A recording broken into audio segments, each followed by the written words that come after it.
Hi Foxes, so today we're going to talk about multiplying decimals.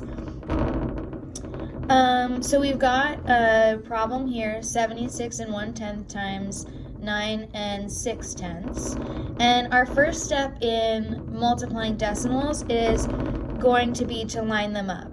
Before I do that, I want to know how many digits are behind the decimals.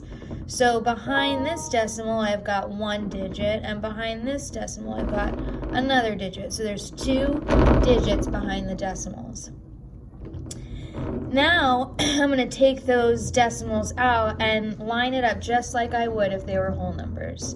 So even if like my decimal point was like right here, I wouldn't move the 9.6 over so that the decimals were on top of each other. I would just line them up like they were whole numbers. And then you multiply them just like they are whole numbers.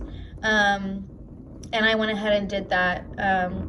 And this is what we've got, 73,056.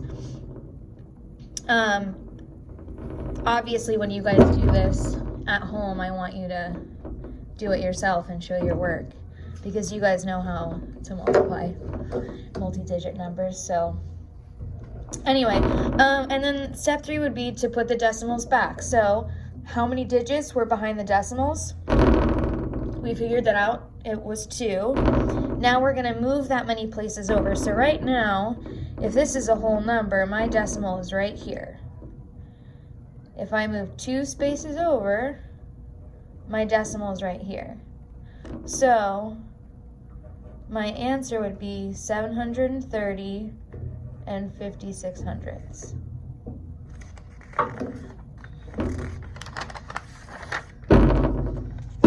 So you guys are going to be working on this page, but I wanted to do the first one together with you.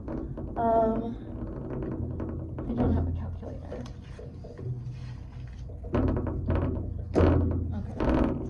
Okay. So the first thing we're going to do is look at how many digits there are behind the decimal. So I see 1 digit, 2 digits, so we've got 3 digits behind the decimal. And now I'm going to line them up. So I'm going to forget about the decimal and line these up just like I would if they were whole numbers.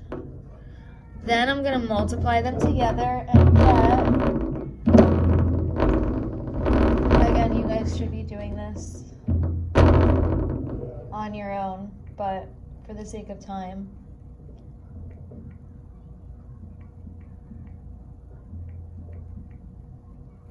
So you're going to get 331,800. Now, remember, we have to take into account the 3 digits that were behind the decimals in the first place, and we have to move our decimal that many places. So right now in this whole number, my decimal is right here. I'm going to move it 3 places, 1, 2, 3. So now my decimal goes here. So my answer would be 331 8/10. So you guys go ahead and do the rest of these. Email me if you have any questions. Love you guys. Bye.